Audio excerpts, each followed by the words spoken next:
ये कहानी शुरू होती है शिन से, जो हॉस्पिटल में पागलों की तरह भाग रही है अपने पापा को देखने, क्योंकि वो आखिरी बार उससे मिलना चाहते हैं। जैसे ही वो अंदर पहुंचती है तो रोते हुए कहती है, पापा अगर आप मर गए ना, कसम से अपने हाथों से मार दूंगी। अब मैं खुद सोच रहा था, बेटा मरने के बाद कैसे मारोगी? ये कोई गेम थोड़ी है कि बार बार रिस्पॉन्ड हो जाएगा। खैर, उसके पापा उसे कुछ कहना चाहते थे, उसे करीब बुलाते हैं और फिर कुछ कहकर अचानक दम तोड़ देते हैं। यहीं से शुरू होती है हमारी सिंड्रेला की टेढ़ी मेढ़ी जिंदगी। अब उसके बाद उसकी सौतेली माँ उसका ख्याल रखने वाली है और साथ में उसकी दो बेटियां, मतलब एक सौतेली माँ कम थी कि ऊपर से बोनस पैक में 2 एक्स्ट्रा टेंशन भी मिल गईं। सौतेली माँ जनाजे में खूब रो रही थी। अब असली प्यार था या मगरमच्छ के आंसू, भगवान जाने। लेकिन चलिए थोड़ा फ्लैशबैक में चलते हैं 20 साल पहले, जब शिन के पापा की इस महिला से मुलाकात हुई थी। पहली नजर में ही प्यार व्यार वाला सीन हो गया और उस समय शिन बस 6 साल की थी। शादी हो गई, बच्चे सब साथ रहने लगे, लेकिन शिन को कभी आराम से खाना भी नसीब नहीं होता था। उसे लगता था सौतेली माँ उसे बिल्कुल पसंद नहीं करती। लेकिन अब पापा के मरते ही शिन ऐसे खाना खा रही थी जैसे सालों से भूखी हो। पूरी ट्रॉमा ईटिंग चालू। हर इंसान का दुख जताने का तरीका अलग होता है। कोई रोता है, कोई चुप हो जाता है और कोई हमारी शिन की तरह खाने में PhD कर लेता है। उधर सौतेली माँ रो रो कर कह रही थी, अब मैं किसके सहारे जीऊंगी? तुम ही तो मेरे घर की रौनक थे। असल में पापा से उसे सच में प्यार था, लेकिन शिन से नहीं। इसलिए शिन ने तय किया कि उसे इस घर से जल्दी निकलना होगा। वो अपने पापा के कमरे में गई, क्योंकि मरने से पहले उन्होंने कहा था कि उन्होंने उसके लिए एक जरूरी गिफ्ट छोड़ा है। वो गिफ्ट था एक खत, जिसमें लिखा था कि उसे एक खास होटल में काम करना है, ताकि वहाँ उसे कोई अमीर लड़का मिले जो उसकी जिंदगी संभाल पाए, क्योंकि अगर वो अकेले कमाती रही तो थक थक के जल्दी मर जाएगी, ठीक उनकी तरह। अब सीन कट होता है चेओंगदम पैराडाइज नाम की लग्जरी जगह पर। और क्यों नाम रखा जन्नत, जानना चाहोगे? क्योंकि वहाँ सब कुछ है। पैसा, शानो शौकत, पावर और पैसे वाला हर ठिकाना तो जन्नत ही होता है। इस जन्नत का मालिक है हमारा ताज पहना हुआ प्रिंस चार्मिंग चामिन। अब आप सोच रहे होंगे कि ये बहुत मेहनत करके यहाँ तक पहुँचा होगा, पर नहीं। ये जनाब का जन्म ही गोल्डन स्पून के साथ हुआ था। पैसा ऐसे उड़ा देते हैं जैसे घर की छत पर नोट का कारखाना लगा हो। एक दिन उसका असिस्टेंट उसे बताता है कि होटल का प्रॉफिट 200% गिर गया है। तो चामिन आराम से बोलता है, कोई बात नहीं, हम वैसे भी अमीर हैं। पैसे के पीछे ज्यादा भागोगे तो उसके गुलाम बन जाओगे, हमें नहीं बनना। पैसा हमारा गुलाम है। हमसे पूछता है, शहजादे क्या हुक्म है? मतलब भाई साहब इतने नॉर्सिस्ट कि ह्यूमिलिटी तो इनसे कोसों दूर है। काम करने का नाम सुन लो तो ईगो को हार्ट अटैक आ जाए। चामिन तो अपनी प्रॉफिट्स को ऐसा समझता है जैसे जिंदगी में सब कुछ बस ऐसे ही सहेज संभाल कर मिल जाता है। अगली सुबह हमारी शिन उठती है तो उसकी दोस्त का फोन आता है, जो एक्साइटेड होकर बताती है कि उनकी म्यूचुअल फ्रेंड की शादी चेओंगदाम होटल में होने वाली है। ये सुनते ही शिन की आंखें चमक गईं, क्योंकि यही वो मौका था जिसका वो इंतजार कर रही थी। आखिरकार उसे उस जन्नत में घुसने का मौका मिल रहा था, जिसके बारे में पूरा शहर बात करता है और जहां सिर्फ अमीर लोग और हाई सोसाइटी ही कदम रख सकती है। उधर चामिन बड़े स्टाइल में होटल में एंट्री मार रहा था। हाथ में अम्ब्रेला ऐसे पकड़ी थी जैसे बीच पर सैर करने आया हो। उसका असिस्टेंट उसे देखकर पूछता है, सर ये क्या स्टाइल मारा है? तो वो बड़े घमंडी अंदाज में बोलता है, मैं खानदानी रईस हूँ, मेरी एंट्री बाकी सब जैसी थोड़ी हो सकती है। तभी चामिन की नजर एक आदमी पर पड़ती है जो हाथ में फूल लेकर दुल्हन की रूम की तरफ जा रहा था। और उसके इरादे कुछ ठीक नहीं थे, क्योंकि दुल्हन उसकी एक्स लव थी और वो उसे उसके होने वाले पति से छीनने आया था। लेकिन तभी चामिन अपनी उस रॉयल अम्ब्रेला से उसकी धुनाई कर देता है, सीधे मुंह पर, साइड में, पेट में, जब तक वो बेचारा लुढ़क नहीं जाता। दुल्हन ने शुक्रिया कहा और शादी शुरू हो गई। जब दुल्हन अपने पापा का हाथ पकड़कर वेडिंग हॉल में अंदर जा रही थी, हमारी शिन के दिल में हल्की सी चुभन उठी, क्योंकि वो भी चाहती थी कि उसके पापा उसके शादी के दिन उसका हाथ पकड़कर उसे मंडप तक ले जाएं। लेकिन किस्मत ने उससे ये पल छीन लिया। वहीं चामिन लड़कियों को ऐसे देख रहा था जैसे वो इंसान नहीं पत्थर हों, क्योंकि उसके हिसाब से सभी लड़कियां बस उसकी अटेंशन पाने के लिए कोशिश करती हैं और इसलिए किसी में उसकी जरा भी दिलचस्पी नहीं थी। लड़कियां उसे घूर घूर कर इम्प्रेस करने की कोशिश कर रही थीं, लेकिन साहब को कोई फर्क नहीं पड़ रहा था। पार्टी के अंत में वो अपनी उसी अजीब अम्ब्रेला को साफ कर रहा था। हमें आज तक समझ नहीं आया कि वो उससे क्यों चिपका रहता है और ऐसे पॉलिश कर रहा था जैसे कोई रॉयल खजाना हो। हवा चली तो उसका स्कार्फ उड़कर शिन के चेहरे से टकरा गया। जैसे ही उसने उस पर चेओंगदाम होटल का लोगो देखा, उसे लगा किस्मत ने सीधे उसके मुंह पर जैकपॉट फेंका है। उसने स्कार्फ उठा लिया, लेकिन घर पहुंचते ही किस्मत दोबारा पलट गई। सौतेली माँ ने ऐलान किया कि वो प्रेग्नेंट है। अब शिन की किस्मत पर तरस आता है। एक तो घर में पहले से तनाव, ऊपर से सौतेली माँ प्रेग्नेंट और उसके पापा कुछ पैसे छोड़कर भी नहीं गए, उल्टा ढेरों कर्ज। बैंक ने घर भी जब्त कर लिया। अब हालत ये कि पूरी फैमिली लिटरली सड़क पर आने वाली थी। मजबूरी में सौतेली माँ ने डांस क्लास खोलकर इजिप्शियन डांस सिखाने की सोची। जो कुछ भी पैसे दिलाए वही सही। लेकिन जैसे ही उसने 2 स्टेप लिए, तुरंत चक्कर खाकर गिर पड़ी और सीधे हॉस्पिटल पहुंची, क्योंकि इस उम्र में प्रेगनेंसी वैसी भी मुश्किल होती है। शिन जब उसे देखने पहुंची तो सौतेली माँ ने रोते हुए माफी मांगी। मैंने तुम्हारे साथ बहुत गलत किया, लेकिन तुम ही अब मेरी आखिरी सहारा हो। यह सुनकर शिन को सच में गिल्ट महसूस हुआ और उसने सोचा कि उसे इस औरत की ओर आने वाले बच्चे की जिम्मेदारी उठानी पड़ेगी। आखिर उसने सोचा अब वही करेगी जो उसके पापा चाहते थे और वो नौकरी के लिए उसी होटल में अप्लाई कर देगी। उसने अप्लाई किया, लेकिन जॉब लेना उसका असली मकसद नहीं था। उसका टारगेट था एक रिच ग्रूम। उसने पूरे 30 दिन खुद पर काम किया, डाइट किया, ग्रूमिंग की, ताकि इंटरव्यू के दिन एकदम परफेक्ट लग सके। इंटरव्यू का दिन आया और तभी उसकी दोस्त मैसेज करती है, पहले जिस लड़के पर तुम जूता फेंकोगी वही तुम्हारा टारगेट होगा। शिन ने बड़े कॉन्फिडेंस से अपना जूता उठाया, लेकिन टेस्ट करने से पहले ही वो पीछे सीढ़ियों पर गिर गया। वो उसे उठाने दौड़ी और तभी चामिन उसी जूते को पकड़े हुए ऊपर आ रहा था। शिन को लगा किस्मत फिर मुस्कुरा दी कि वो बोली, वाह चालू हो गया चार्म। लेकिन चामिन ने गुस्से में कहा, तुम्हें अरेस्ट करवाऊंगा। शिन को लगा वो फ्लर्ट कर रहा है, जैसे कह रहा हो तुम्हें अरेस्ट कर लूं क्योंकि तुमने मेरा दिल चुरा लिया। लेकिन नहीं, उसका मतलब था तुम्हें मर्डर अटेम्प्ट के आरोप में फौरन पकड़वाऊंगा। शिन की हालत तो तब खराब हो गई जब उसे पता चला कि उसकी जूती सीधा चामिन के सिर पर जाकर पड़ी। उधर चामिन शौक में चिल्लाया, ये कौन सा जानवर है जिसने मुझे मारकर खत्म करने की कोशिश की। लेकिन शिन समझाती है कि उसका कोई इरादा नहीं था, जूता गलती से गिर गया था। पर चामिन को तो एक्सट्रीम पैरानोया है। उसे लगता है दुनिया की हर चीज उसी को मारने आई है और हर इंसान उसकी दौलत चुराने के पीछे पड़ा है। वो बोला, सीधी बात करो, कितने पैसे चाहिए और किसने तुम्हें भेजा मुझे मारने? मैं मौत से सबसे ज्यादा डरता हूँ। मैं ऐसे कैसे मर जाऊं और ये सारी लग्जरी किसी और को छोड़ दूं? शिन ने माथा पकड़कर कहा, आपको सच में कुछ प्रॉब्लम है? सलाह देती हूँ, 6ठी मंजिल वाले साइकियाट्रिस्ट के पास जाइए, वो आपकी हालत इंप्रूव करेगा। मैंने जानबूझकर नहीं किया। लेकिन चामिन अड़ा हुआ था कि उसने उसे जान से मारने की कोशिश की। शिन चिढ़कर बोली, तो क्या कबूतर भी तुम्हारे ऊपर पॉटी कर दे तब भी सोचोगे कि कबूतर तुम्हें मारना चाहता है? चामिन बोला, हाँ, क्योंकि मैं इतना लकी हूँ कि ऐसी चीजें सिर्फ मेरे साथ ही हो सकती हैं। शिन ने कहा, अच्छा अब मैं तुम्हें बताती हूँ असली जानबूझकर वाली मर्डर अटेम्प्ट कैसी लगती है। और उसने उसे हल्का सा धक्का दिया, लेकिन गिरने से पहले ही पकड़ लिया और बोली, देखा ये होता है मदद करना। अभी तुम्हारी जान बचाई और अगर मेरा चेहरा फिर देखा ना तो नहीं छोड़ूंगी। इतना कहकर जूता उठाया और इंटरव्यू के लिए निकल गई। पर किस्मत फिर पलटी। जैसे ही पहुंची, सामने चामिन बैठा था और शॉकिंगली वही होटल का जनरल मैनेजर निकला। वो बोला, देखा आखिर मेरे हाथ लग ही गई, अब तो मैं तुम्हें छोड़ने वाला नहीं। शिन ने कहा, आपको मजा आता है ना दूसरों पर रौब झाड़ने में, बस इसलिए क्योंकि होटल आपका है? चामिन हंसकर बोला, हाँ बहुत मजा आता है। तब शिन ने अपना सीक्रेट वेपन निकाला, कर्स। उसने हाथ उठाकर कहा, हे भगवान, इसे ऐसी मौत देना कि बिजली गिरे और ये एकदम रोस्ट होकर वहीं खत्म हो जाए। ये सुनकर चामिन के प्राण निकल गए। फिर भी उसने एक्ट कूल करने की कोशिश की, पर अंदर से बिल्कुल हिल चुका था। रात को जब होटल से निकल रहा था तो स्टाफ में से एक बोला, सर हर वक्त अम्ब्रेला क्यों पकड़े रहते हैं? दूसरे ने कहा, ये इसलिए क्योंकि सर को लगता है कोई इन्हें पीठ पर छुरा घोंप देगा, इसलिए साथ में सेफ्टी रखता है। बाहर बिजली चमकी तो चामिन घबराकर वापस अंदर भागा और पूरी रात सो नहीं पाया, क्योंकि उसे लग रहा था कि शिन का श्राप सिर पर मंडरा रहा है। अगली सुबह शिन आराम से अपना लैटे पी रही थी कि तभी उसका फोन बजता है। चामिन का कॉल था। उसने कहा, कंग्रेचुलेशंस, तुम हमारी कंपनी में सेलेक्ट हो गई हो। शिन ने कप हाथ से गिराते हुए कहा, ये क्या हो गया? कल तो कह रहे थे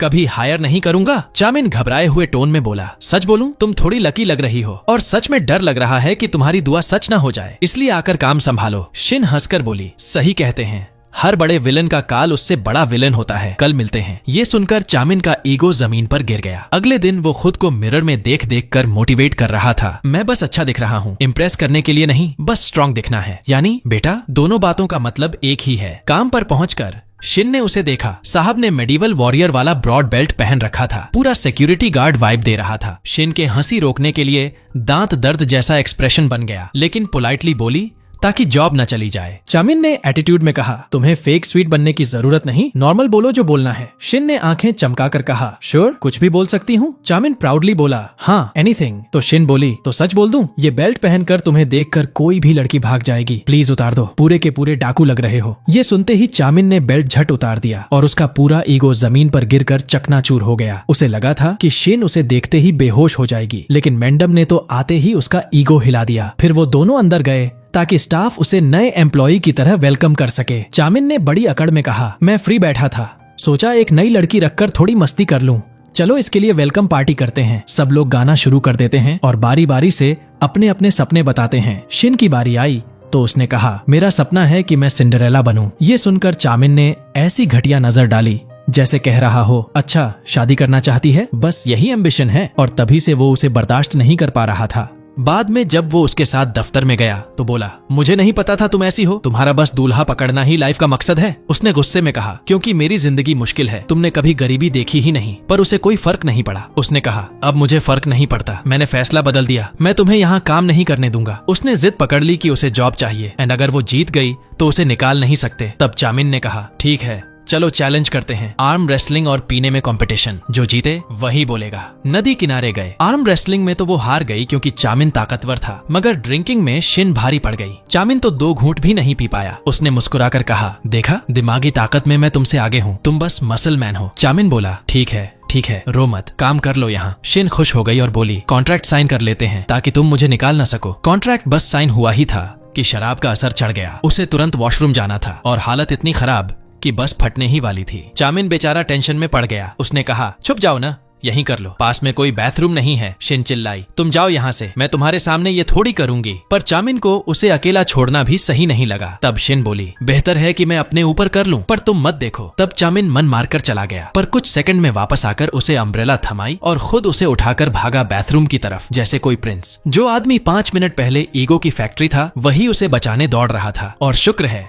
शिन की इमरजेंसी समय पर हल हो गई। बाथरूम से निकलते ही शिन ने उसे शुक्रिया कहा। उसे उम्मीद नहीं थी कि वो इतना डिसेंट निकलेगा। लेकिन तभी डेना, उसकी फियांसे, तड़ाक से आई और बोली, तुम होटल में नहीं मिले तो मैंने कपल ट्रैकिंग डिवाइस से लोकेशन ट्रैक कर ली। शिन तो शॉक में चली गई। मतलब ये आदमी पूरा टाइम शिन को बेवकूफ बना रहा था। वो समझ रही थी शायद दोनों के बीच कुछ स्पार्क है, पर वो तो एंगेज निकला। शिन बोली, ठीक है मैं चलती हूँ, लव बर्ड्स के बीच मेरा क्या काम।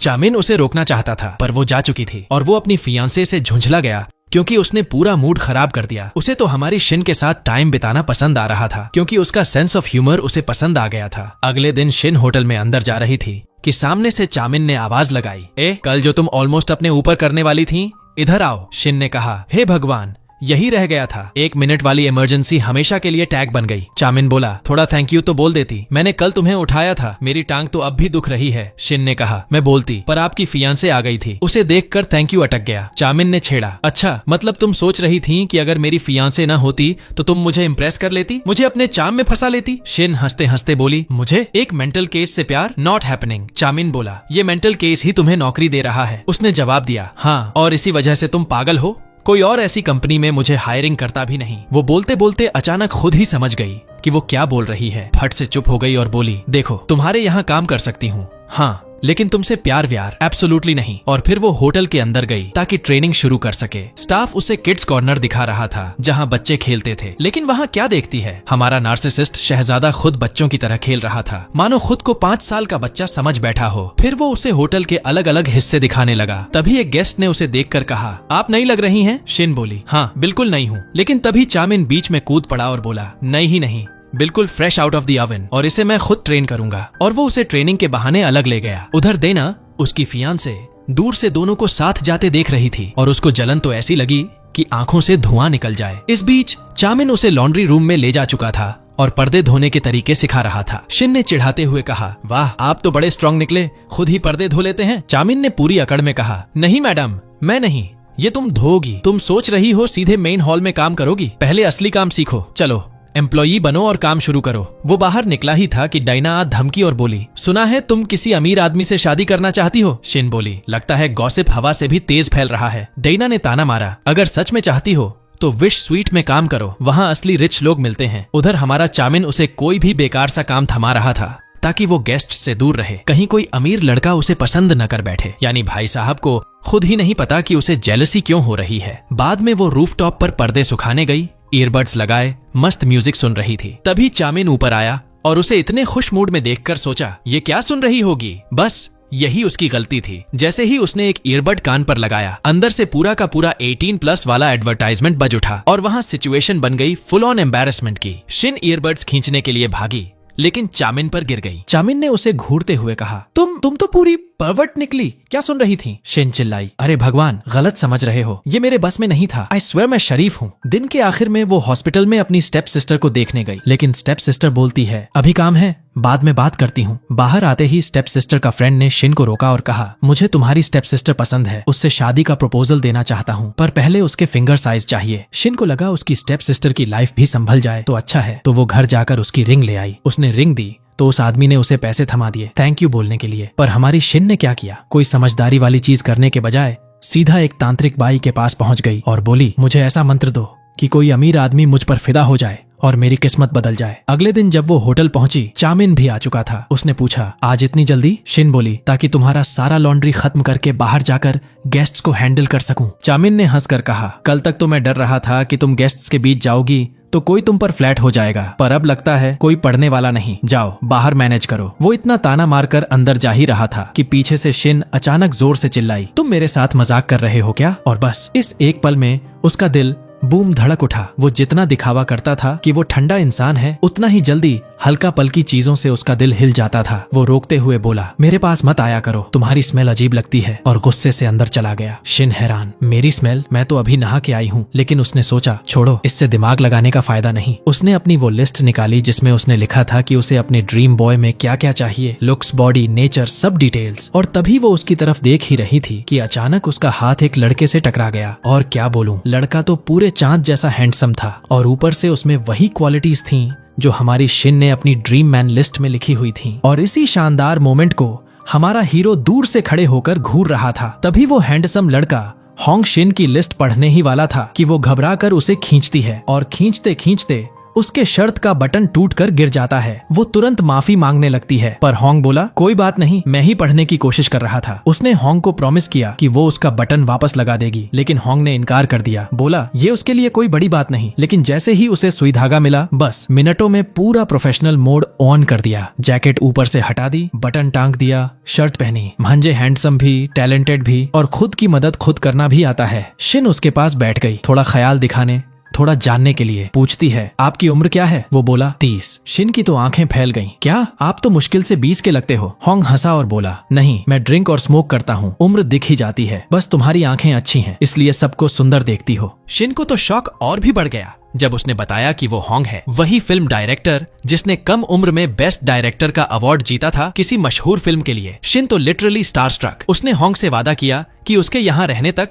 वो उसका पूरा ख्याल रखेगी। लेकिन होंग बोला, दुर्भाग्य से मैं यहाँ रुक नहीं सकता, होटल सिर्फ मेंबर्स या गेस्ट्स की ही एंट्री देता है। शिन तुरंत एक्साइटेड होकर बोली, तुम टेंशन मत लो, मैं सब ठीक कर दूंगी, मैं तुम्हें स्टे दिलवा दूंगी। उधर हमारा राजकुमार अपने ऑफिस में बैठा था, डायना भी वहीं थी। डायना बोली, काश ये तुम्हारी सिंड्रेला यहाँ से जल्दी निकल जाए और उसे प्यार मिल जाए। लेकिन हमारा चामिन तो सुबह से ही चिढ़ा हुआ था, उसे सुबह होंग और शिन को साथ देखकर जलन हुई थी। तभी शिन अंदर आती है और बोलती है, डायरेक्टर होंग यहाँ रुकना चाहते हैं। चामिन बोला, उसे वेटिंग लिस्ट में डाल दो। शिन ने साफ मना कर दिया, वो बहुत बड़े सेलेब हैं, उन्हें स्पेशल एक्सेप्शन देना चाहिए। डायना को भी लगा कि होंग शिन के लिए परफेक्ट है। वो कहने लगी, मैं भी मानती हूँ कि तुम्हें उसे एक्सेप्ट कर लेना चाहिए। लेकिन चामिन झल्ला गया, तुम बाहर जाओ, यहाँ काम की बात हो रही है। अचानक शिन कहती है, तुम उसे इसलिए नहीं रखना चाहते ताकि मैं सिंड्रेला ना बन जाऊं और इस जगह से निकल ना जाऊं। चलो देखते हैं मैं उसे अपने प्यार में डालती हूँ या नहीं। चामिन तड़पते हुए बोला, तुम कितनी परेशान करती हो, ठीक है रख लूंगा, देखते हैं क्या होता है। शिन दौड़कर होंग को गुड न्यूज देने गई और होंग खुश हो गया। दिन के आखिर में होंग अपनी कार की तरफ जा रहा था और शिन उसके साथ चल रही थी ताकि कोई क्यूट सा मोमेंट क्रिएट हो जाए और फर्स्ट साइट लव टाइप माहौल बने। लेकिन तभी हमारा चामिन उदास चेहरा बनाए पहुंच गया। होंग ने हाथ बढ़ाकर कहा, थैंक्स फॉर द एक्सेप्शन, लेकिन चामिन ने हाथ मिलाने से ही इनकार कर दिया। होंग थोड़ा ऑकवर्ड होते हुए चला गया। शिन ने घूर कर देखा उसे चामिन पर और चिढ़ा गई। वो आगे बढ़ रही थी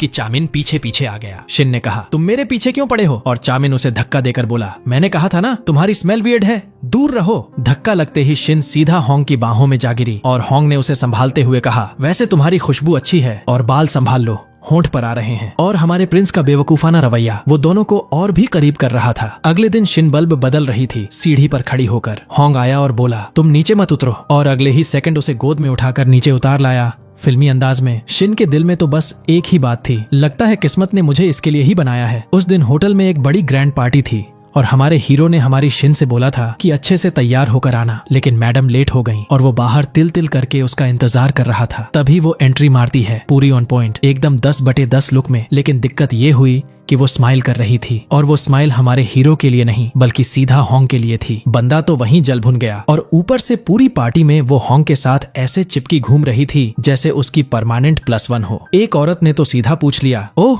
तो क्या वो तुम्हारी गर्लफ्रेंड है? लेकिन होंग ने कहा कि नहीं, बस उसने मुझे होटल की मेंबरशिप दिलाने में हेल्प की है। और तभी उस औरत ने हमारी शिन पर तंज कसते हुए कहा, लगता है तुम भी उन्हीं में से हो, रिच लड़का ढूंढने वाली। हमारे प्रिंस की फियांसे भी उस बात में घी डालने लगी। तभी वो दिक्कत वाली औरत बोली, वैसे तुम चूंकि यहाँ काम करती हो, जाकर मुझे कुछ पीने को लेकर आओ। शिन शर्म से पानी पानी हो गई और खुद से कहा कि अब तो उसे होंग से शादी करनी ही होगी ताकि कोई उसे ऐसे ट्रीट न कर सके। वो मिंट चॉकलेट लेकर गई तो उस औरत ने उसे फेंकते हुए कहा, ये क्या घिनौना टेस्ट है, मैं चॉकलेट नहीं पीती। धक्का लगने से शिन गिरने को थी, लेकिन वो भी उसे पकड़ते पकड़ते दोनों नीचे गिर पड़े। और फिर उस औरत ने शिन पर चिल्ला चिल्ला कर बुरा हाल कर दिया। और होंग वो हमारे शिन को उठाने की बजाय उसी बदतमीज औरत को हाथ दे रहा था। माफ करना, ये तुम्हारे कपड़े साफ कर देगी। शिन को लगा जैसे पीठ में छुरा घोंपा हो। फिर उसी बेशर्मी से उसने हमारी शिन को भी हाथ देना चाहा, लेकिन तभी हमारा प्रिंस आया और होंग के हाथ पर जोर से मारा, उसे धक्का दिया और नीचे बैठकर बोला, वैसे मुझे मिंट चॉकलेट बहुत पसंद है। पूरा हॉल शॉक में था,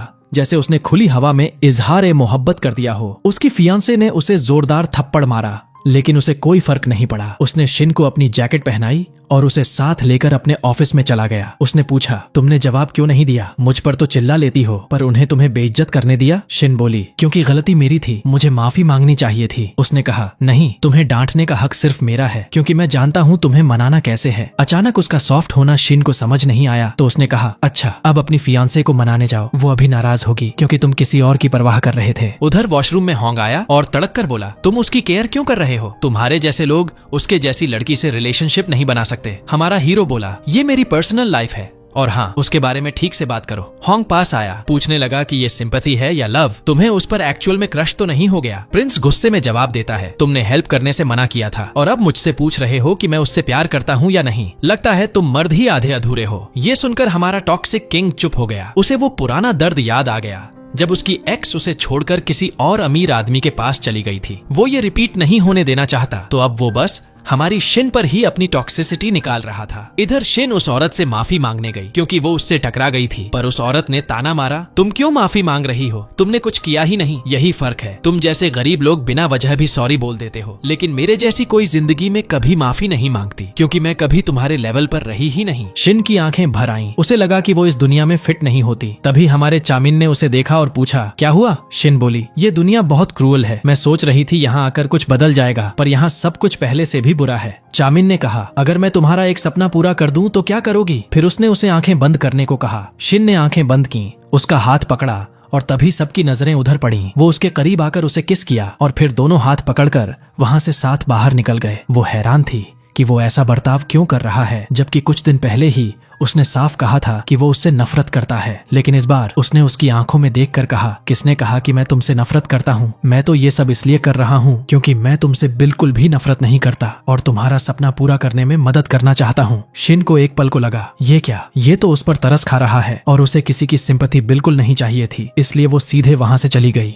वो पीछे से बोला, अरे कम से कम होटल की मेरी वीजा कार्ड तो ले लो, ऐसे मत जाओ, टैक्सी लेकर जाना। तो उसने गुस्से में कहा, अच्छा तो अब देखना, मैं सबसे महंगी टैक्सी लेकर जाऊंगी। अगले दिन जब वो होटल पहुंची तो शर्म से पानी पानी थी और जैसे ही उसने चामिन को देखा वो उसे अवॉइड करने लगी, लेकिन वह बड़े कैजुअल अंदाज में बोला, मुझे नहीं लगता कि हमें एक दूसरे को अवॉइड करने की कोई जरूरत है, वो तो बस एक किस थी। उसे लगा कि वो इतना चिल क्यों है, तो उसने भी एटीट्यूड में कहा, हाँ सही है, मैं ही ओवर रिएक्ट कर रही थी। चलो मान लेते हैं कि मैंने बस समुद्री कीड़े खा लिए थे, डन। फिर वो बिल्कुल नॉर्मल होकर अपने काम में जुट गई, लेकिन तभी वहां आ गया वो टॉक्सिक इंसान। शिन ने कोशिश की कि वो उसे पोलाइट तरीके से हैंडल करे। उसने उसे चाय सर्व की, लेकिन गलती से अपने ऊपर ही गिरा दी। होंग ने तुरंत अच्छे इंसान की एक्टिंग करते हुए आइस उठाई और उसकी हाथ पर रख दी। वो भोली भाली शिन तुरंत उसकी स्वीटनेस के जाल में फंस गई और उसकी सारी हरकतें भूल बैठी। होंग ने फिर स्मूथ आवाज में कहा, क्या ख्याल है, मेरे स्टूडियो चलोगी? और वो भी उसकी बातों में आकर मान गई। ऊपर से उसने उसे एक हेयरपिन गिफ्ट किया, खुद उसके बालों में लगा दिया। वो तो खुश ही हो गई। उसे लगा कि शायद वो सच में उसे लाइक करने लगा है। उसे क्या पता था कि ये सब वो सिर्फ हमारे चामिन को चिढ़ाने और उसे चैलेंज करने के लिए कर रहा है। इसलिए वो सीधा हमारे चामिन के ऑफिस पहुंची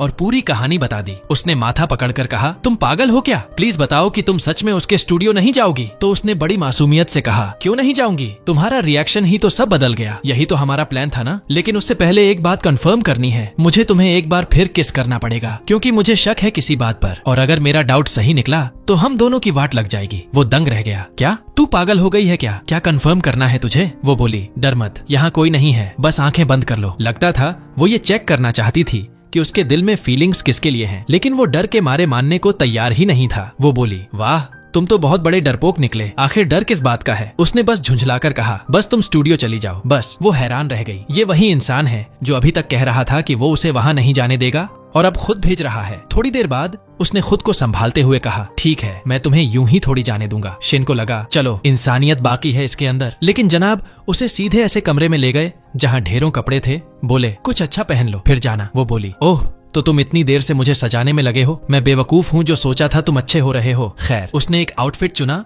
और चली गई उस टॉक्सिक हॉन्ग के पास। वहां उसने पहले से खाना तैयार कर रखा था। बैठकर अपनी अचीवमेंट्स गिनाने लगा और पूछा, तुम्हें ड्राइंग पसंद है ना? तो करती क्यों नहीं? शिन ने उसे समझाया, क्योंकि मैं ऐसी फैमिली में पैदा नहीं हुई जहां सपनों को पूरा करने का लग्जरी मिलता है। मुझे पैसे कमाने पड़ते हैं। तुम शायद समझोगे नहीं। हॉन्ग धीरे से बोला, नहीं समझता हूँ। मतलब तुम कहना चाहती हो कि मैं अमीर घर में पैदा हुआ हूँ, इसलिए आराम से हॉबीज परस्यू कर पाया, सक्सेसफुल बन गया। लेकिन मैं चाहता हूँ कि हम दोनों साथ काम करें। वो अचानक उठा, एक किताब लाई और बोला, ये मेरी कहानी है, इसे तुम इलस्ट्रेट करो और मैं इसे हैंडल कर लूंगा। वो पहले मना कर रही थी क्योंकि वो कहानियां लिखना नहीं जानती। उसे लगा ये सब ऑकवर्ड हो जाएगा, लेकिन हॉन्ग इतना कॉन्फिडेंस दिखा रहा था कि वो पिघलने लगी और बोली, मेरे बॉस हमेशा कहते हैं कि अपने ड्रीम के पीछे जाओ, शायद मुझे उनकी बात माननी चाहिए। हॉन्ग ने तुरंत उसकी कुर्सी अपनी तरफ खींची और बोला, एक बात याद रखना, मेरे सामने अपने बॉस का नाम लेना मना है। वो झुककर किस करने ही वाला था कि अचानक शिन को याद आया कि हमारा चामिन भी ऐसे ही करीब आया था। तभी पीछे से आवाज आई, किसी की भूख की आवाज। दोनों घबरा गए। पीछे से एक लड़का उठा, हॉन्ग का भाई, जो सोफे के पीछे छिपा हुआ था। उसने हॉन्ग से कहा, तू फोन नहीं उठा रहा था तो सोचा खुद ही आ जाऊं। हॉन्ग ने उसे भगाने की कोशिश की। बोला, क्या मैंने तुझे पैसे नहीं दिए थे? निकल यहाँ से। लेकिन भाई बोला, हाँ पर पहले ये बताओ तुम में क्या चल रहा है। हॉन्ग अपनी उन्हीं हालतों में खड़ा था और तभी हॉन्ग के भाई ने अचानक उसे सबके सामने एक्सपोज करने का फैसला कर लिया। वो सीधे हमारी शिन के सामने बोला, अरे तुम्हें पता भी है ये तुमसे झूठ बोल रहा है। ये कोई सोने की चम्मच लेकर पैदा नहीं हुआ था, ये बस एक आम आदमी था। और आज जो ये बना है ना, वो सिर्फ इसलिए क्योंकि इसने एक 18+ कहानी लिखी थी और आज तक शर्माता फिरता है बताने में। हमारी शिन को गुस्सा आ गया। वो बोली, ये बहुत गलत है। उसने अगर ऐसी कहानी लिखी तो क्या हुआ? तुम्हें अपने भाई पर गर्व होना चाहिए, उससे सीखना चाहिए, उसके जैसा सक्सेसफुल बनने की कोशिश करनी चाहिए, बजाय इसके कि तुम बस उसके पीछे पीछे घूमते रहो पैसे के लिए। हॉन्ग को ताबड़तोड़ इंसल्ट सहन नहीं हुई। उसने अपने भाई को निकाल बाहर किया, फिर उदास आवाज में बोला, तुम्हें भी अब जाना चाहिए। आज मैंने तुम्हें डिसअपॉइंट किया। लेकिन वो मुस्कुराई और बोली, बिल्कुल नहीं, बल्कि तुम्हें अपने आप पर प्राउड होना चाहिए। तुमने कुछ गलत नहीं किया। ये कहकर वो चली गई। बाहर हमारे चामिन ने उसे नीचे जाते देखा। उसने कॉल भी किया लेकिन उसने उठाया नहीं। बेचारा हर्ट हुआ और मूड ऑफ कर लिया। अगले दिन होटल में वो चिड़चिड़ी बैठी थी क्योंकि उसे अब पता चला कि हॉन्ग ने उसे उस पूरे टाइम बेवकूफ बनाया था। वो कोई अमीर लड़का था ही नहीं। तभी हमारा चामिन वहां आया। वही अपनी टीजिंग स्टाइल में बोला, तो कल क्या किया तुमने? वो तमतमाकर बोली, तुम्हें क्या? तुम्हें मेरे पर्सनल मैटर्स क्यों बताऊं? तुम मेरे बॉस हो बस। वो हैरान रह गया। उसे तो लगा था कि दोनों एक दूसरे के करीब आ गए थे, लेकिन वो इतनी फ्रस्ट्रेटेड थी कि उसका सारा गुस्सा उसी पर निकाल दिया। रात को काम खत्म करके वो अपनी दोस्त से मिलने जा रही थी कि अचानक दो अजीब लोग उसके सामने आकर खड़े हो गए। सीधे उसे पकड़कर ले जाने की कोशिश की। उसने जल्दी से पेपर स्प्रे निकाला, लेकिन भोंदू ने अपने ही चेहरे पर मार लिया। उन दोनों ने उसे बोरों की तरह उठाया और गाड़ी में फेंक दिया। जब वो अबडक्ट हो रही थी, उसकी दोस्त घबरा गई और सीधे होटल पहुंची। वहां उसे हमारा चामिन मिला और उसने कहा, वो तो अभी थोड़ी देर पहले निकली है। उसकी दोस्त हैरान, अगर निकली थी तो अभी तक पहुंची क्यों नहीं? उधर हमारी शिन किडनैपर्स को समझा रही थी कि देखो, मैं एकदम अकेली हूँ, ना माँ है ना बाप, किसी से पैसे नहीं मिलेंगे। लेकिन वो बोले, रिलैक्स, हम पैसे के लिए नहीं आए, हमें तो बस तुम्हारे अंग चाहिए। वो गुस्से में बोली, मेरे ओनर गन भी खराब है, मैं पीती भी हूँ और स्मोक भी करती हूँ। वो बोले, नहीं, हम यहाँ बदला लेने आए हैं। वो बाहर चले गए खाना लेने, क्योंकि कहते थे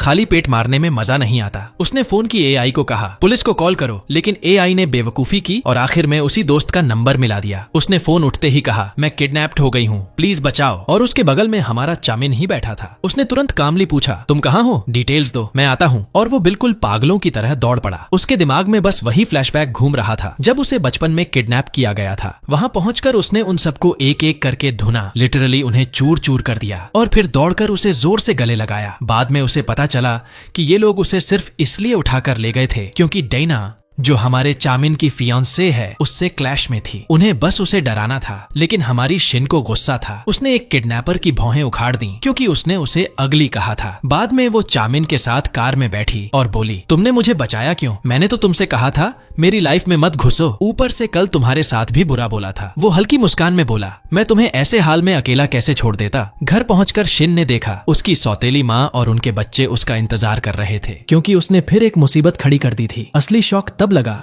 जब पता चला कि जिस डॉक्टर को उसने पैसे वापस देने थे वो असल में फ्रॉड निकला। वो उसकी बहन को भी बेवकूफ बना रहा था और किसी भी डॉक्टर से शादी करने को तैयार था। जैसे ही उसे कोई उससे थोड़ा अच्छा मिला वो उसी के पीछे भाग गया। वहाँ बड़ी लड़ाई हुई। सौतेली बहन ने उसे थप्पड़ भी मार दिया। हमारी शिन टूट गई। उसे लगा उसका यहाँ कोई नहीं, ये घर अब उसका नहीं रहा। उसने अपना सामान उठाया और चली गई। वो एक छोटे से ठंडे गांव के घर में पहुंची जहां इतनी ठंड थी कि वो लिटरल मरने वाली हालत में सोई। सुबह उठकर चेहरा धोने गई तो पानी भी काटा हुआ था। उसने मिरर की तरफ देखा और बोली, सच में मेरी जिंदगी का बैड लक कभी खत्म होगा भी या नहीं। और जाहिर है इससे हमारी शिन काम पर लेट हो गई। होटल पहुंची तो दम ही फूल गया था। वहां उसने देखा हमारा चामिन एम्प्लॉइज को सेल्फ डिफेंस सिखा रहा है। उसने गुस्से में पूछा, तुम लेट क्यों आई? वो बोली, मैं दूसरी सिटी शिफ्ट हो गई हूँ। चामिन चौंक गया क्योंकि कल रात तो वो उसे घर तक छोड़कर आया था। फिर शिन ने उसे सारी कहानी सुनाई कि कैसे उसे घर से निकाल दिया गया और उसे मजबूरन वहाँ से जाना पड़ा। फिर वो बोली, अरे तुम बात को इतना बड़ा बना रहे हो, मैं कल किडनैप हुई तो क्या, इसका मतलब अब हर कोई किडनैप हो जाएगा? वो तड़क कर बोला, दुनिया तुम्हारे इर्द गिर्द नहीं घूमती। उसने सोचा कि अगर बाकी सब सीख रहे हैं तो वो भी सीख ले। वो फौरन जाकर कपड़े बदल आई। लेकिन ट्रेनिंग के नाम पर दोनों बस एक दूसरे को तंग कर रहे थे। प्योर बदमाशी मोड। तभी होंग बड़ी बेशर्मी से आ गया और बोला, हम कल स्टूडियो में बहुत मजे कर रहे थे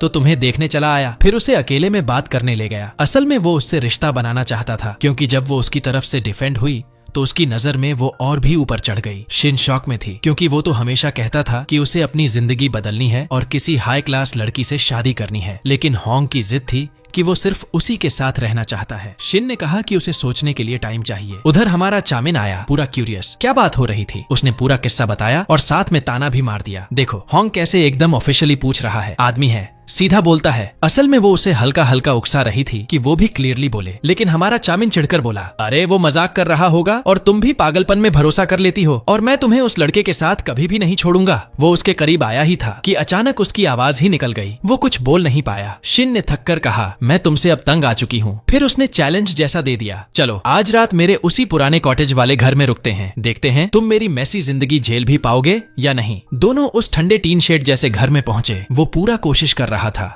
जगह को पसंद दिखाने की ताकि वो उसे इनसेंसिटिव ना समझे। सोने का टाइम आया तो एक ही कंबल था और ठंड जानलेवा। चामिन की तो हवा ही निकल गई। वो बोला, नहीं ये मेरे बस का नहीं, उठो मेरे घर चलते हैं। शिन ने बिना एक सेकंड सोचे हाँ कर दी। कल रात की ठंड उसे याद थी। उसके घर पहुंचकर वो दंग रह गई। इतना बड़ा, इतना शानदार। वो गर्म शावर लेने चली गई लेकिन पता नहीं टैप बंद कैसे किया जाता है। पानी ओवरफ्लो होने लगा। चामिन अंदर आया बाथटब का पानी बंद करने और जैसे ही उसने उसकी आंखों में देखा वो फिसल गया और दोनों धड़ाम से एक दूसरे पर गिर गए। उसका होंठ उसके होंठों से लगा। पूरी की पूरी ब्लैक एंड व्हाइट शर्मिंदगी। बाथरूम से बाहर आते ही उसकी बहन का फोन आया। वो माफी मांग रही थी और उसे घर वापस बुला रही थी। शिन ने हमारे चामिन से कहा, थैंक्स, अब मैं घर वापस जा रही हूँ। लेकिन वो नहीं माना। उसने अचानक उसका रोप पकड़ लिया और वो लगभग खुल ही गया था। शिन का कलेजा मुंह को आ गया लेकिन उसने फटाफट उसे बांधकर माफी मांगी। मैं बस चाहता था कि तुम रुको क्योंकि हमने प्लान किया था कि आज रात हम यहीं रुकेंगे। शिन बोली, वो लोग मुझे मनाने को तैयार हैं, मुझे वापस जाना चाहिए वरना फिर बदल जाएंगे। अगले दिन होटल में क्रिसमस की तैयारी चल रही थी। सब हमारे चामिन का इंतजार कर रहे थे क्योंकि आखिर वही ट्री लाइट्स ऑन करने वाला था। जैसे ही वो अपनी फैंसे के साथ आया, लाइट्स ऑन हुई और हमारी शिन खुशियों में डूबी रह गई। उसे वैसे भी क्रिसमस ट्री बहुत पसंद था। हमारा चामिन बस उसे ही देख रहा था। वो कैसे खुश हो रही थी। उधर उसकी फियांसे अकेली बैठी थी और हमारी शिन को घूर रही थी, जलन से भरी। तभी वो चालू लड़की आई जिसने पहले हमारी हेरोइन को बुली किया था। उसने फियांसे से कहा, तुमने इसे अभी तक नौकरी से क्यों नहीं निकाला? फियांसे ने नर्म बनकर कहा, मैं ऐसा कुछ नहीं कर सकती। तभी वो बुली सीधे हमारी हेरोइन शिन को बुलाती है। अभी भी यहाँ काम कर रही हो? कितनी बेशर्म हो तुम। शिन कामली बोली, हाँ, क्योंकि मैंने कुछ गलत नहीं किया। बुली गुस्से में चाय नीचे गिरा देती है ताकि वो उसे साफ करे। हेरोइन अपनी इज्जत रोककर सामान लेने जाती है, लेकिन वो बुली रुकती कहाँ। उसने दूसरी बार भी सारी चाय गिरा दी और बोली, शर्म नहीं आती तुम्हें? लेकिन शिन ने कुछ नहीं कहा, बस अपना काम करने लगी। पर वो बुली लड़की जो हमेशा अमीर लड़कों चामिन और होंग का ध्यान चुराने की कोशिश करती रहती थी, हमारी शिन पर चढ़ गई और बोली, तुम जैसी लड़की की औकात बस इतनी है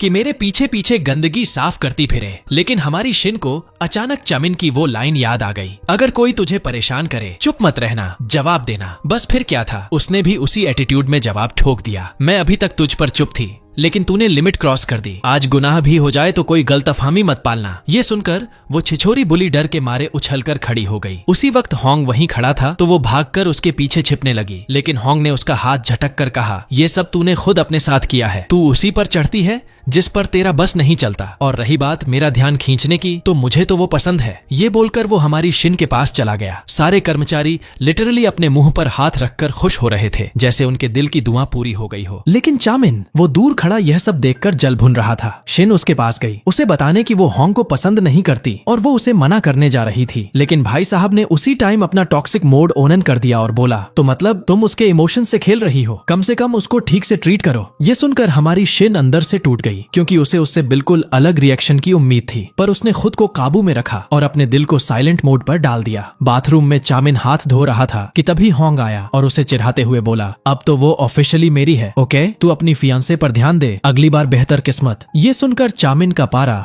440 वोल्ट पर चढ़ गया और उसने उसी टाइम उसके मुंह पर मुक्का दे मारा। दोनों लिटरली बच्चों की तरह बाहर आकर एक दूसरे को पीटते रहे जब तक भीड़ नहीं जुट गई। हमारी शिन दौड़कर आई, पर जैसे ही वो चामिन को रोकने वाली थी, एक अजीब सी औरत ने होंग के सिर पर जोरदार चोट कर दी। चामिन चिल्लाया, तुम मुझे मार क्यों रही हो? मैं तुम्हारा बॉस हूँ। और जब वो उसके पीछे ऑफिस में गया, उसने शिन को बोला, तुम्हारा काम मुझे बचाना है, मैं तुम्हें सैलरी देता हूँ। लेकिन उसने जवाब दिया, तुम ही तो कह रहे थे कि होंग का ध्यान रखूं, अब क्या मुद्दा है? ये टॉक्सिक उलटी सीधी बातें सुनकर हमारी शिन पूरा कंफ्यूज हो गई और सच में उसके पास रहने का मन नहीं कर रहा था। बाहर निकलते वक्त वही औरत मिली जिसने होंग के सिर पर मारा था और निकली कि वो हमारे चामिन की माँ है। वो उससे बात करना चाहती थी क्योंकि वह चामिन को बरसों से नहीं मिली थी। उसने पूरी कहानी सुनाई कि पहले वो एक मॉडर्न सिंड्रेला जैसी थी, गरीबी में जी रही थी, इसलिए चामिन के पिता से शादी की। लेकिन उसकी सास उसे नफरत करती थी और एक दिन उस पर झूठा इल्जाम लगा दिया, घर से निकाल दिया गया और मजबूरी में उसे चामिन को भी छोड़ना पड़ा, दिल पर पत्थर रखकर। हमारी शिन ये सुनकर पिघल गई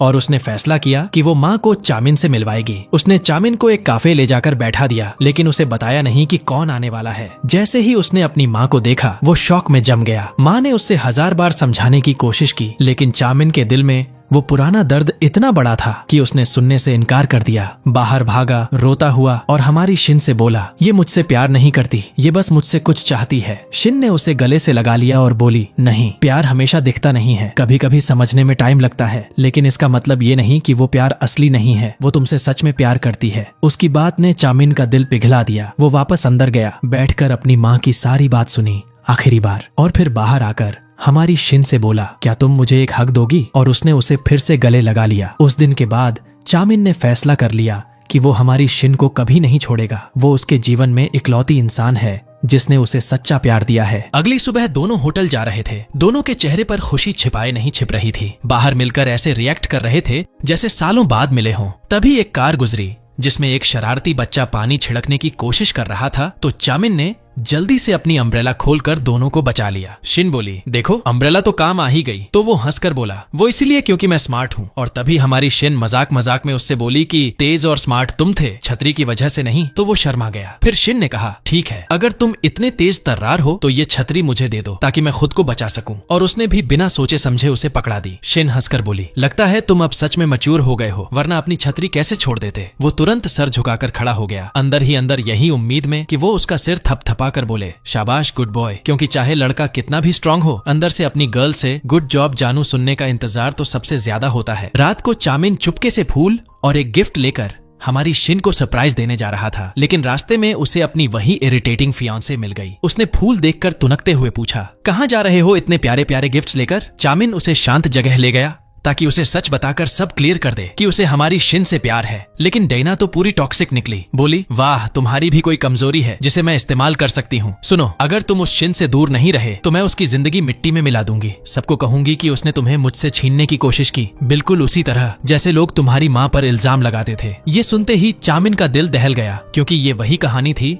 जिसने उसकी माँ की जिंदगी बर्बाद कर दी थी। झूठी बातें फैलाकर उसे घर छोड़ने पर मजबूर किया गया था। इसीलिए डरकर उसने फैसला कर लिया कि वो अपनी फियांसे की हर बात मानेगा, इवन अगर उसे खुद पर और हमारी शिन पर भारी ही क्यों ना पड़े। अगले दिन चामिन होटल पहुंचा और सबको बोला कि यहाँ जल्द ही एक वेडिंग सेरेमोनी होने वाली है। सब चौंक गए, किसकी शादी? तभी उसकी फियांसे अंदर आई और बोली, हमारी शिन के पैरों तले जमीन खिसक गई। कल रात तक तो वो उसके साथ था और आज शादी। उसे लगा कि उसने गलती की, किसी ऐसे इंसान को प्यार किया जो शुरू से उसे धोखा दे रहा था। अगले दिन जब वो और बाकी स्टाफ होटल पहुंचे तो बाहर ताला लगा था। एक अनएक्सपेक्टेड हॉलिडे। सबको लगा शायद शादी की तैयारी चल रही है, लेकिन शिन ने ठान लिया कि वो चामिन से बात करेगी और उसके घर पहुंच गई। वो कहना चाहती थी, मत शादी करो, मैं तुम्हें पसंद करती हूँ, लेकिन हिम्मत नहीं जुटा पाई। उल्टे उसने कह दिया कि होंग उसे जर्मनी ले जाने की बात कर रहा है। चामिन तुरंत ताना मारते हुए बोला, चली जाओ, यही तो तुम्हारा सपना था ना, किसी अमीर लड़के को पकड़ना। ये सुनकर शिन फट पड़ी, तुम सच में इंसान नहीं हो,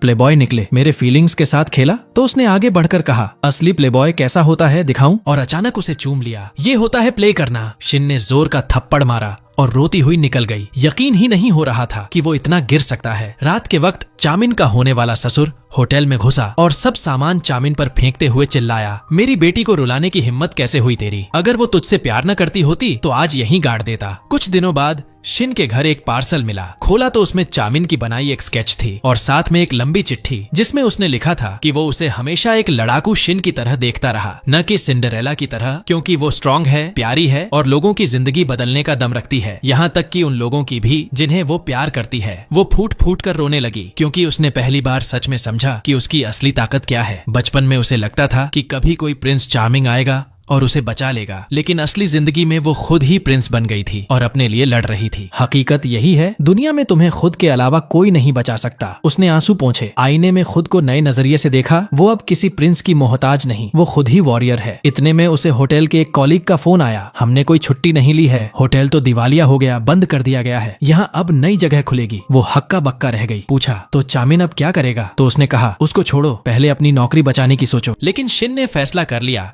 कि वो खुद जाकर देखेगी कि होटल में हुआ क्या है। जैसे ही वो पहुंची, होटल पूरा अंधेरे में था और उसे अंदर से कोई आवाज सुनाई दी। उसे लगा कोई चोर है, तो वो अम्ब्रेला उठाकर धीरे धीरे आवाज की तरफ बढ़ी और जोर का एक दे मारा। जैसे ही सच्चाई सामने आई कि वो चामिन निकला, शिन ने उसे देखकर कहा, तुमने बताया क्यों नहीं कि तुम ही हो? तो उसने तुरंत पलटकर बोला, अरे पहले बोलने का मौका दिया था क्या? और बेचारा अभी कुछ बोल ही पाता, उससे पहले उसने झट से बोल दिया, मैं तुम्हें पसंद करती हूँ। लड़का थोड़ा हैरान रह गया और बोला, लेकिन मैं तो अभी पूरी तरह कंगाल हूँ, तुम्हें क्या दूंगा? उस पर वो मुस्कुराई और बोली, मुझे कुछ नहीं चाहिए, मैं तुम्हें इसलिए पसंद करती हूँ क्योंकि तुमने मुझे मेरी असली वैल्यू दिखाई, मुझे खुद से प्यार करना सिखाया। बस इसी वजह से मैं तुम्हारे साथ रहना चाहती हूँ, और वैसे भी मैं खुद भी कंगाल हूँ, तो चलो ये स्ट्रगल वाली लाइफ साथ में जीते हैं, जितना बन पाए उतना मिलकर कर लेंगे।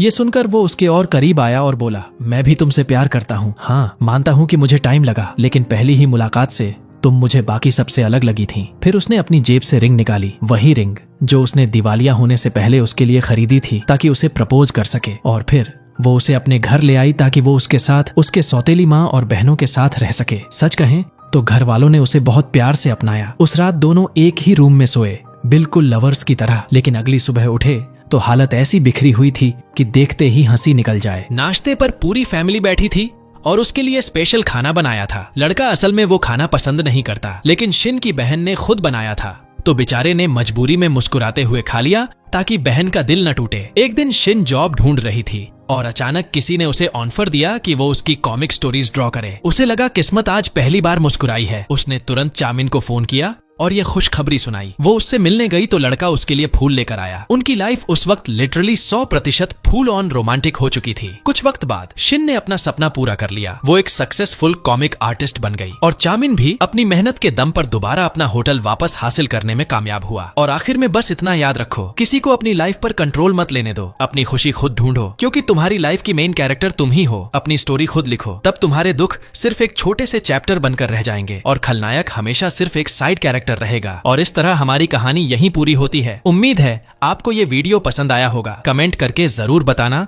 और चैनल को सब्सक्राइब करना मत भूलना। तुम्हारा कीमती वक्त देने के लिए बहुत बहुत धन्यवाद। फिर मिलेंगे अगले वीडियो में।